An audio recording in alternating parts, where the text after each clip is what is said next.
Olá pessoal, então vamos conversar agora um pouquinho sobre análise dimensional e semelhança e tentar falar sobre isso voltado para o contexto de máquinas de fluxo. Análise dimensional e semelhança, vocês já tiveram contato com isso lá em Mecânica dos Fluidos 1, tá? Então aqui a gente vai recapitular um pouquinho do que foi visto em Mecânica dos Fluidos 1, fazer só um exemplo simples e depois passar a ideia de como é isso aplicado a máquinas de fluxo. A análise dimensional ela vem como resposta para duas perguntas principais, que seriam: se de um ponto de vista de engenharia a maior parte do desenvolvimento ocorre por meio de dados experimentais ou utilização de dados experimentais, e também na maior parte dos casos esses dados experimentais são obtidos em condições que não refletem 100% a condição na qual será utilizado na prática, como que nós podemos extrapolar os dados obtidos em condições experimentais que diferem daquelas da prática? E uma outra segunda pergunta seria: dada a performance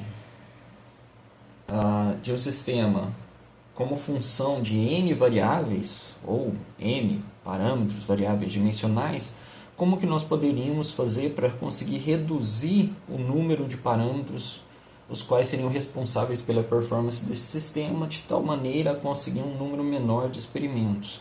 Tá? Essas duas perguntas são respondidas por meio de conceitos de análise dimensional e semelhança. Vamos colocar simplesmente: se um determinado processo é função de um dado número de parâmetros dimensionais, por parâmetros dimensionais entendo variáveis dimensionais, tá? Por exemplo, velocidade, massa específica de um determinado fluido, viscosidade molecular do fluido, um determinado comprimento característico, dimensão característica, tá? Assim por diante. Então, considerando que nós tenhamos um processo ou a performance nesse processo como uma função de m diferentes variáveis, a relação funcional de todas as m variáveis dimensionais, o problema pode ser expressa por m menos n termos adimensionais. Então nós podemos pegar um determinado número relativamente grande de variáveis dimensionais que influenciam um processo e reduzir esse número na forma de grupos adimensionais. Então, ao invés de trabalhar com várias variáveis dimensionais, nós passamos a trabalhar com um grupo menor de termos adimensionais. E aí cada termo adimensional vai representar um critério de semelhança. Tá? E aí nós vamos trabalhar aqui considerando máquinas de fluxo com semelhança geométrica, semelhança cinemática e semelhança dinâmica. O que quer dizer cada uma dessas? A semelhança geométrica vai acontecer quando a razão entre as dimensões de todos os sistemas real, teste, possui um valor fixo, ou seja, cada dimensão entre um modelo e um protótipo deve ter a mesma razão. Tá? Semelhança cinemática seria a mesma ideia, a mesma coisa aplicada para a velocidade. Então, se nós considerarmos razão de velocidade em todos os pontos de um dado sistema, ou razão de velocidade para o fluido em todos os pontos de um dado sistema, a razão entre modelo e protótipo também deve permanecer constante. E de forma análoga à semelhança dinâmica, só que ao invés de velocidade seriam com forças. Então, ela vai ser atendida quando a razão entre as forças em todos os pontos do sistema permanecerem constantes, quando a gente sair do do modelo e for para o protótipo. Então, uma forma de colocar isso daqui como exemplo, tá? A primeira questão aqui seria a resposta da segunda pergunta que eu fiz no começo, e essa segunda análise aqui seria a resposta da primeira questão feita no comecinho do vídeo, tá? Vamos imaginar se nós tenhamos o diagrama de Moody, por exemplo. O diagrama de Moody é um diagrama onde nós trabalhamos com três variáveis adimensionais. Deixa eu só procurar um livro aqui e ver se eu consigo colocar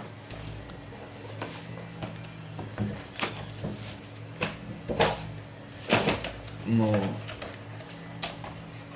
Bom, está um pouquinho amassado, mas acho que vai dar para pegar a ideia do que eu estou falando, tá? Então esse daqui é o livro do Frank White, sexta edição, Mecânica dos Fluidos. Se a gente abrir aqui, nós teríamos um diagrama de Moody, tá? que vai ser aí, provavelmente o diagrama mais famoso em mecânica dos fluidos, muito utilizado de um ponto de vista prático. Se observarmos esse diagrama aqui no nosso eixo, posicionado na vertical do lado esquerdo, nós temos o fator de atrito, que é um parâmetro adimensional. Aqui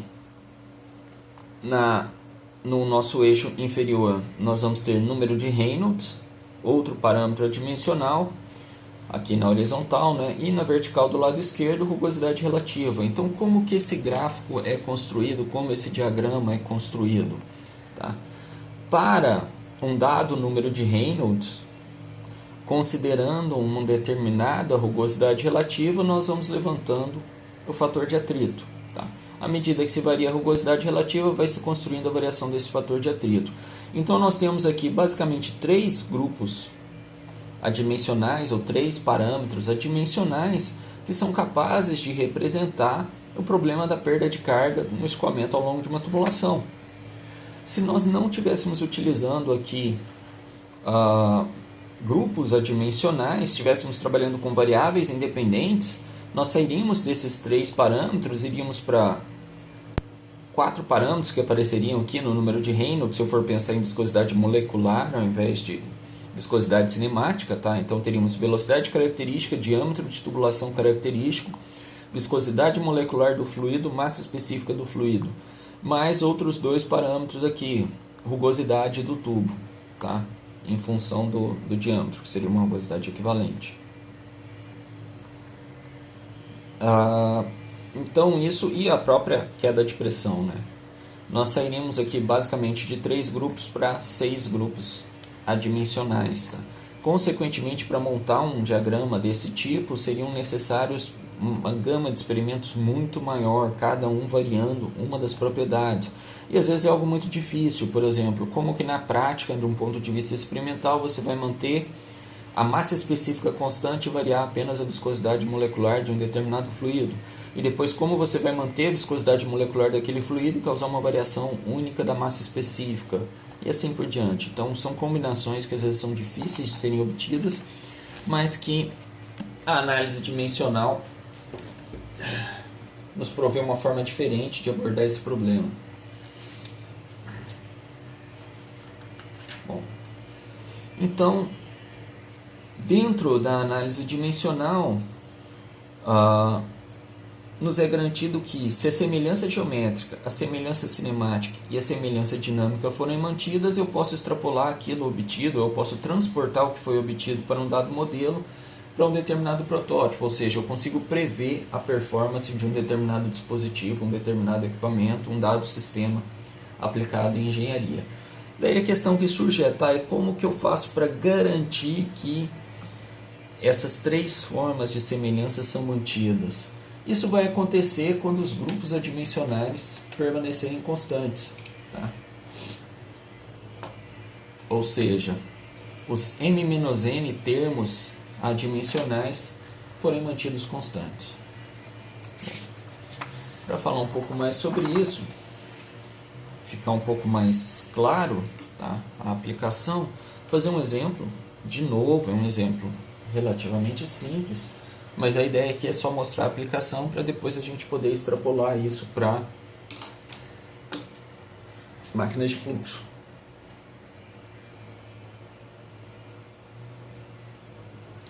Então, como exemplo, vamos considerar a análise dimensional do escoamento no interior de um tubo.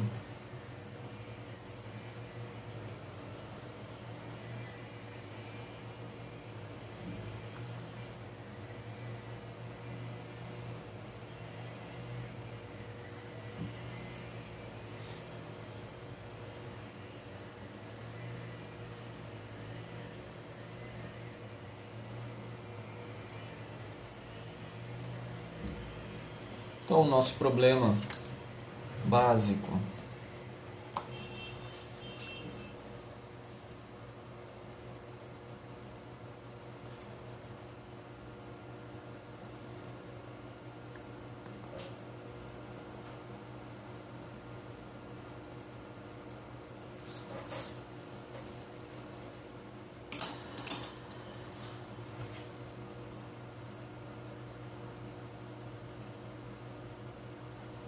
Teria isso daqui.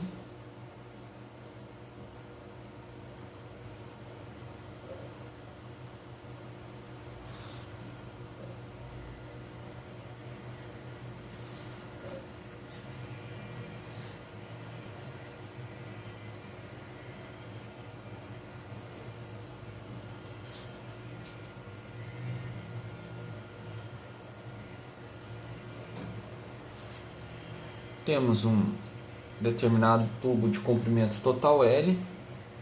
Nosso interesse vai ser avaliar qual a perda de carga ou a queda de pressão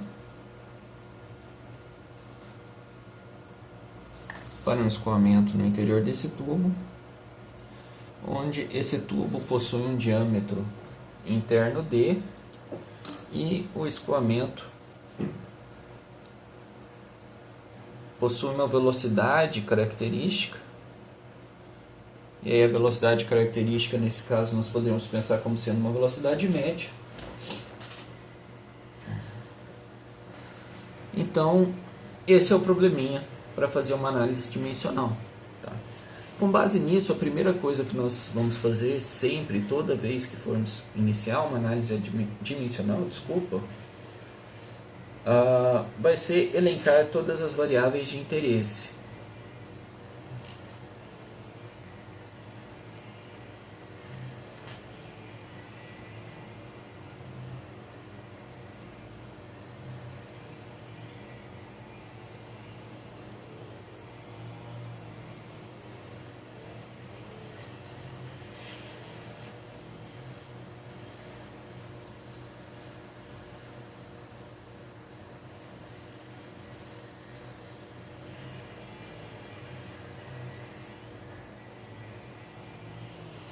Ou seja, nós vamos observar o problema e tentar levantar tudo aquilo que pode influenciar, nesse caso, na queda de pressão.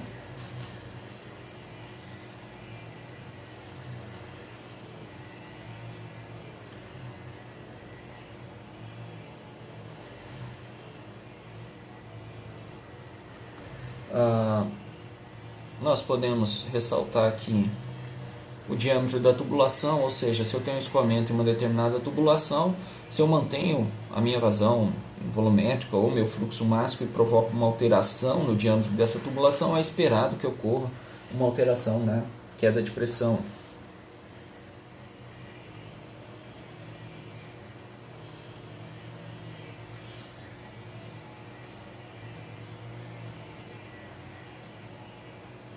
A mesma coisa em relação ao comprimento do tubo.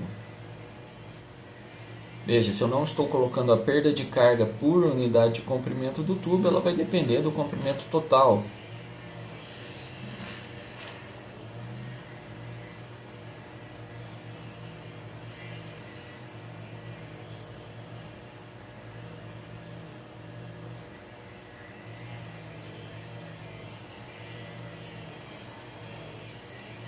Nós podemos pensar na variação da velocidade média do escoamento.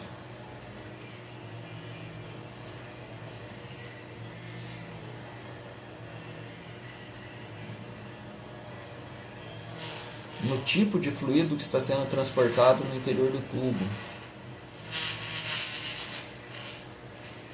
E aí, se estamos pensando no fluido, em qual é o fluido, isso vai estar relacionado com a sua massa específica,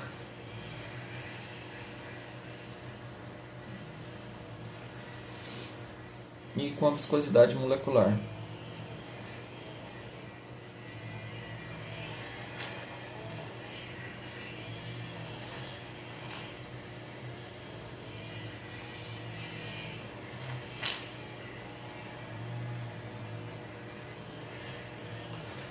Estou utilizando o sistema internacional de unidades, tá? Então escrevendo todas as unidades aqui no SI só por comodidade.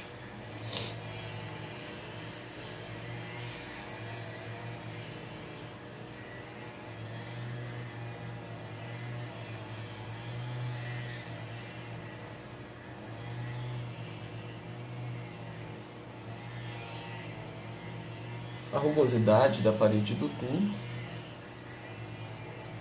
E por fim aqui a variável de interesse nosso, que seria a queda de pressão.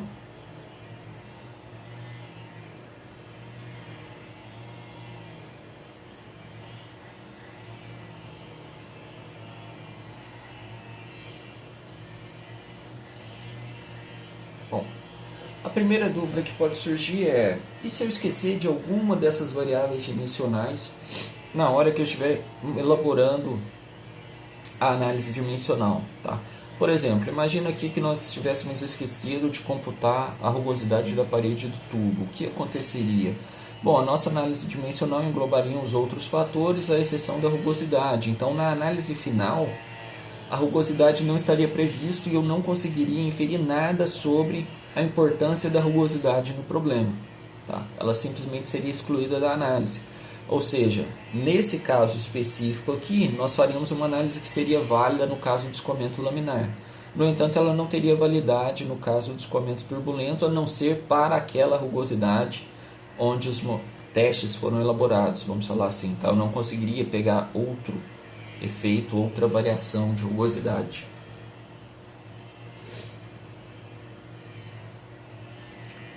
Talvez a forma como eu coloquei não ficou claro, mas, por exemplo, nós poderíamos estar falando em tubo liso, ou se a rugosidade fosse sempre mantida constante em um determinado tubo, só seria válido para aquela rugosidade. É isso que eu estou tentando dizer. Bom, na sequência nós podemos montar isso daqui na forma de uma tabela.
E nós podemos elencar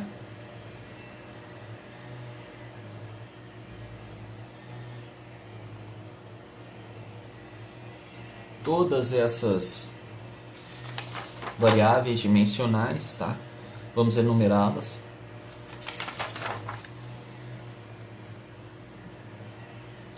Coloquei a unidade no SI e na frente a dimensão. Por que eu estou falando em unidades no SI, sendo que a gente está fazendo uma análise dimensional? Ou seja, em princípio eu só preciso trabalhar com as dimensões. Porque eu acredito que no cotidiano nós não costumamos muito trabalhar com dimensões dentro dos problemas de engenharia de forma básica, tá? Aquele cálculo cotidiano que você está fazendo, você considera mais em termos de unidade, faz checagem de unidades para verificar se essas unidades que estão sendo utilizadas são compatíveis. Tá? Você pode fazer uma verificação de dimensões para ver se o problema é dimensionalmente homogêneo, no entanto, até quando a gente faz isso de forma cotidiana é muito comum se fazer com unidades e não com dimensões primárias. Então, para facilitar a comodidade, eu estou escrevendo as unidades no sistema internacional, algo muito usual, e depois vou transformar isso em dimensões.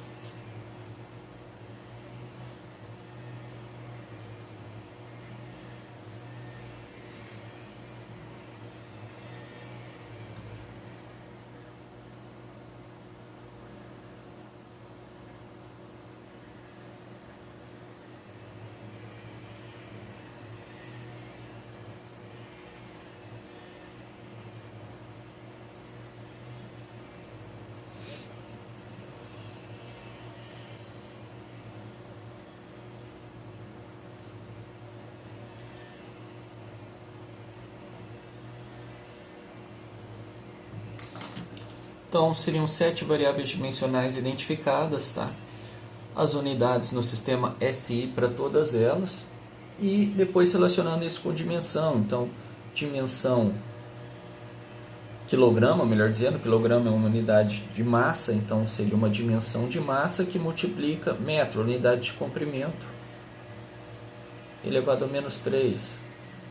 De novo, uma dimensão de massa que multiplica comprimento a menos 1, que multiplica tempo a menos 1. Comprimento vezes tempo a menos 1. Comprimento. Pascal, unidade de pressão. Pressão nada mais é do que força sobre área. Então nós podemos reescrever isso daqui como sendo massa, comprimento a menos 1, tempo a menos 2. Se formos pensar de um ponto de vista de unidades, poderia reescrever isso daqui como sendo Newton por metro quadrado. Newton nada mais é do que quilograma vezes metro por segundo ao quadrado. Quilograma vezes metro por segundo ao quadrado dividido por metro ao quadrado vai dar quilograma por metro vezes segundo ao quadrado.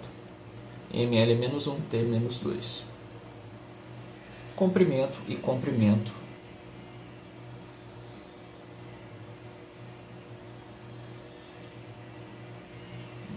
Não confundir o L do comprimento total de tubulação analisado com o L de dimensão primária. Bom, existem basicamente duas formas diferentes de trabalhar com análise dimensional. Nós vamos aqui seguir o proposto pelo teorema de Pidgebuck.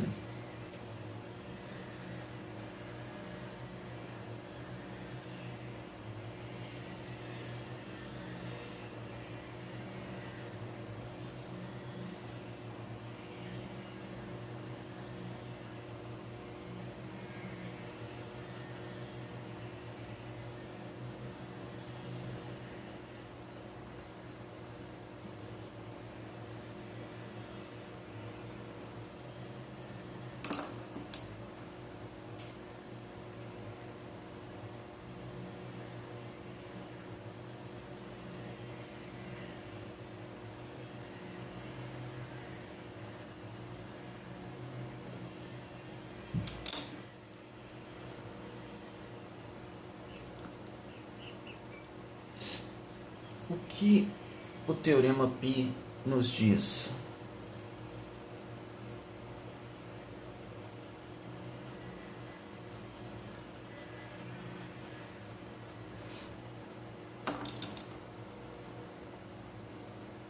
Nós vamos trabalhar com M como sendo o número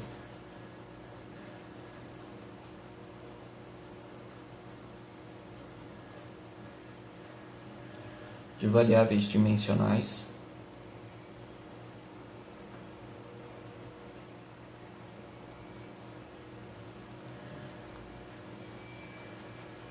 N como sendo o número de parâmetros repetentes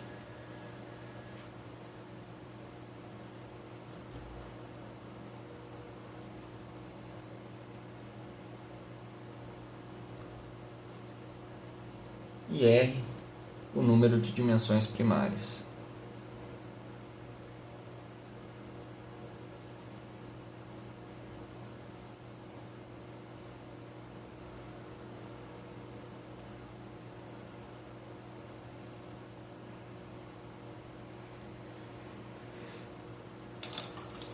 Bom, então, relembrando algumas coisinhas. Os parâmetros repetentes, tá? Ou seja, o nosso número n aqui, devem incluir todas as dimensões primárias. Outro ponto, parâmetros repetentes não podem ter dimensões que sejam potências das dimensões de outros parâmetros, ou seja, eu não posso escolher um determinado parâmetro repetente com, por exemplo, uma dimensão primária de comprimento e um outro parâmetro repetente com uma dimensão de comprimento ao quadrado, ou comprimento ao cubo, ou elevado a menos 2, assim seja, tá? Nenhuma forma de potência. Um outro ponto interessante ressaltar é que normalmente o número de parâmetros repetentes é igual ao número de dimensões primárias. Caso isso não aconteça, a análise da forma como nós vamos fazer aqui não é, diríamos, a mais indicada e passa a ser necessário utilizar uma matriz dimensional. E aí vocês podem encontrar, por exemplo, lá no livro do Fox McDonald, na 8ª edição, na página 301, ele traz falando sobre matriz dimensional, e se eu não me engano ele mostra um exemplozinho lá de como utilizar a matriz dimensional, tá? Aqui na nossa análise nós não vamos trabalhar com ela. Bom, pelo teorema de Pi,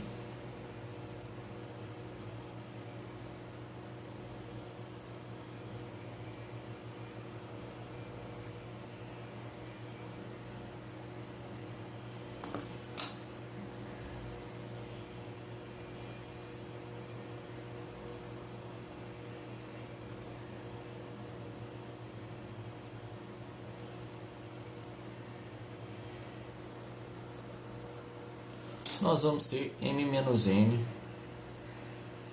grupos adimensionais.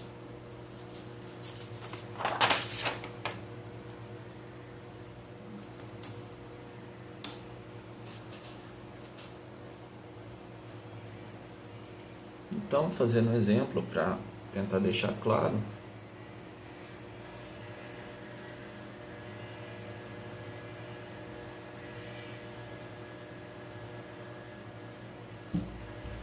nesse caso específico, da forma como elaboramos esse problema, nós temos as 7 variáveis dimensionais que vão estar influenciando o nosso problema. Número de dimensões primárias. Então nós temos massa, dimensão de comprimento e dimensão de tempo. E são só essas 3 dimensões primárias que aparecem em todas essas 7 variáveis dimensionais. Então, o nosso R aqui são 3, sendo elas dimensão de massa, dimensão de comprimento e dimensão de tempo. E nesse caso, nós temos que o nosso número de variáveis repetentes será igual ao número de dimensões primárias. Como que a gente poderia fazer para verificar se isso vai acontecer? Na maior parte dos problemas isso acontece. Em algumas raras exceções, não teríamos isso como verdade e iríamos para a matriz dimensional. Então, como saber se acontece nesse caso ou não? Basta fazer essa mesma análise utilizando sistemas de unidades diferentes, tá? Então, poderia pensar no sistema SI, por exemplo, onde a massa é uma dimensão primária. Eu poderia utilizar um sistema gravitacional britânico, onde a gente estaria trabalhando com força como dimensão primária, e fazer a mesma análise para verificar se o número de dimensões primárias que estariam aparecendo no nosso problema seria o mesmo. Nesse caso, a gente já adianta que sim, que isso acontece.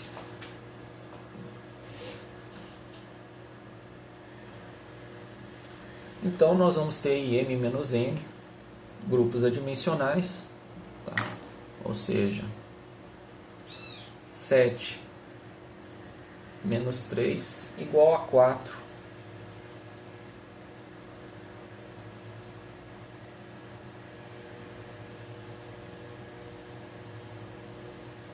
Grupos adimensionais.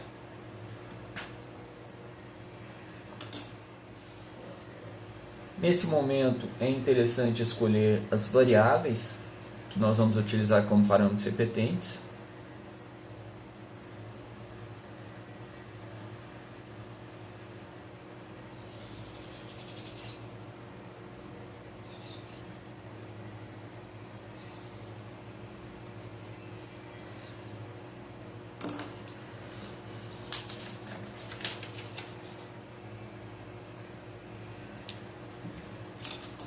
Aqui vamos optar por ρVD, que são, de forma geral, as variáveis mais utilizadas como parâmetros repetentes.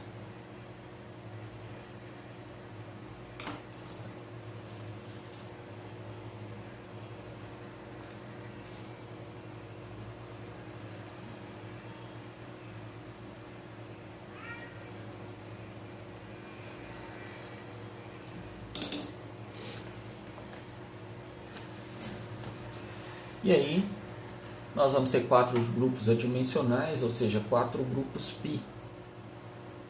Lembrando que aqui ela deve incluir todas as dimensões primárias, tá? Então eu tenho dimensão de massa, comprimento, comprimento por tempo, comprimento, ou seja, as 3 dimensões estão colocadas aqui dentro desses 3 parâmetros repetentes.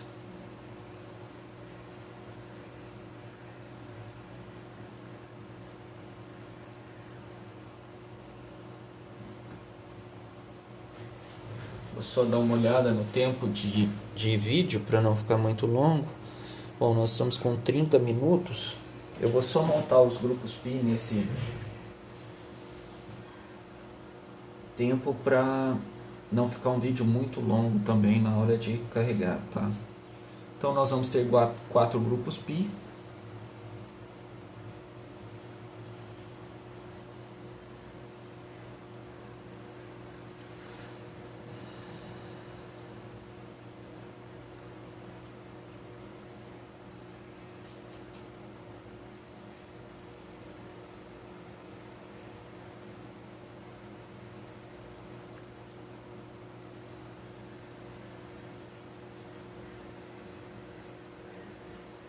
E aí, como montar os grupos pi? Cada um dos parâmetros repetentes vai ser elevado a uma potência que inicialmente nós não conhecemos.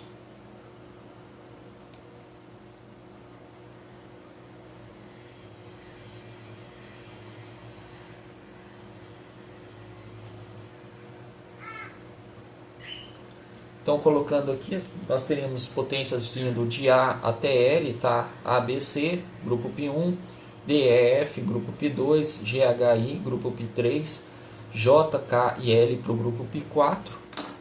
E aqui sempre, na nossa variável que não se repete, nós vamos ter uma potência 1 ali elevando elas, tá? Então, os parâmetros repetentes possuem expoentes desconhecidos e as demais variáveis possuem expoente 1. Essa seria a regrinha para a formação dos grupos pi, ou seja, dos grupos adimensionais. Agora o que a gente tem que fazer é resolver essas 4 equações para encontrar o valor de cada um desses expoentes. Eu vou parar esse vídeo aqui e vou continuar na sequência, tá? Para terminar esse exemplo, senão o vídeo fica muito grande. Muito obrigado a todos.